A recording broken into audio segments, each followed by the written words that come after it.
napakalupit na real talk dito si Bangag, si BBM pala. Talagang nakakabilib ang mga ganitong klaseng revelasyon na lumalabas sa ating usapin ngayon. Kaya tutok lang kayo.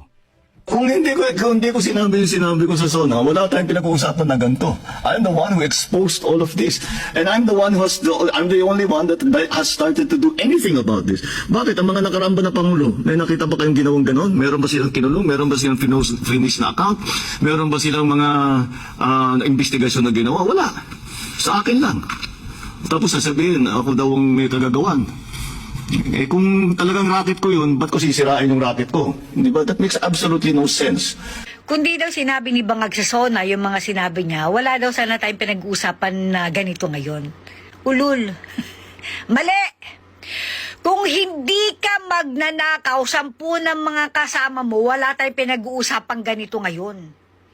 Tarantado, nag-uusap tayo ng korupsyon dahil sa pagnanakaw mo, ulul. Putang ina mo, sasabihin mo ikaw ang nag-expose ng korupsyon dito sa flood control. Tarantado, ikaw yung unang-unang nagsinungaling sa tao tungkol sa flood control nung niyabang mo nung 2024 na mahigit 5,500 flood control project na po ang natapos na at kasalukuyan pang maraming ginagawa sa buong bansa. Putang ina mo, pagkalipas ng ilang araw, bumagyo, bumaha. Hinanap ng taong bayan yung flood control na pinagmalaki mo. Anong sabi mo? Merong flood control. Nabangga lang ng barko. Putang ina mo, hindi ka na nga namin tinanong kung ano nangyari sa barko na nakabangga eh.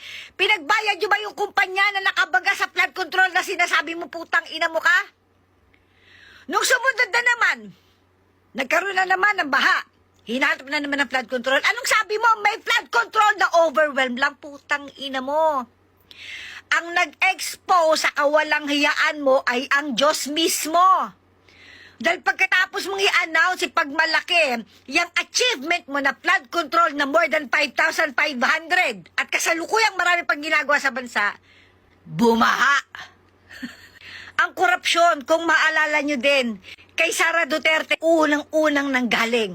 Nung sinabi niya sa taong bayan na 2 tao lang ang may hawak ng pera ng taong bayan at yan yung 2 bata nitong si Bangag na si Saldico at yung pinsan niyang hayop na magnanakaw din na si Martin Romualdez. Naalala niyo yung kinwento ni Toby Chanco? Pinagalitan niya si Martin Romualdez. Ang sabi ni Bangag sa pinsan niyang si Tamba, ilang bahay ba sa Forbes ang kailangan nyo? Ilang caviar ba ang kaya nyong kainin? Ilang helicopter, ilang sasakyan pa ang kailangan nyo? Naalala niyo yun? Even si Martin, nung nilalaglag siya ng gobyerno ni Bangag, hindi niya dininay na may korupsyon. Putang ina mo, sasabihin mo ikaw ang una nag-expose? Na nung mga nakaraang administrasyon, walang ganyan. Nung nakaraang administrasyon, inamin mismo ni Pierre ID na merong mga gimmick dyan sa flood control. Kaya nga pinaimbestigahan niya yan. Ilang engineer district ang natanggal sa pwesto, parang 14 yata, I forgot. Ilang mga congressman ang tinanggal din sa pwesto dahil sa pagpapaimbestiga na ginawa ni PRD. Remember yung Anti-Corruption Commission ba yun? Ni Belica? Na itinatag ni PRD noong panahon niya? Ang mandato nun, imbestigahan yung mga korrupt opisyal. Na anong ginawa ni Bangag? Pagkaupo ni Bangag, executive. Okay, number 1 na ginawa niya, tanggalin yung Anti-Corruption Commission na itinatag ni PRD. Putang ina. Tapos sasabihin mo, kung racket mo to, bakit mo sisirain? Huwag kami, oy! Alam ng buong mundo, magnanakaw ka at ang pamilya mo. Wala kang kamay na bakal. Meron kang kamay na makate.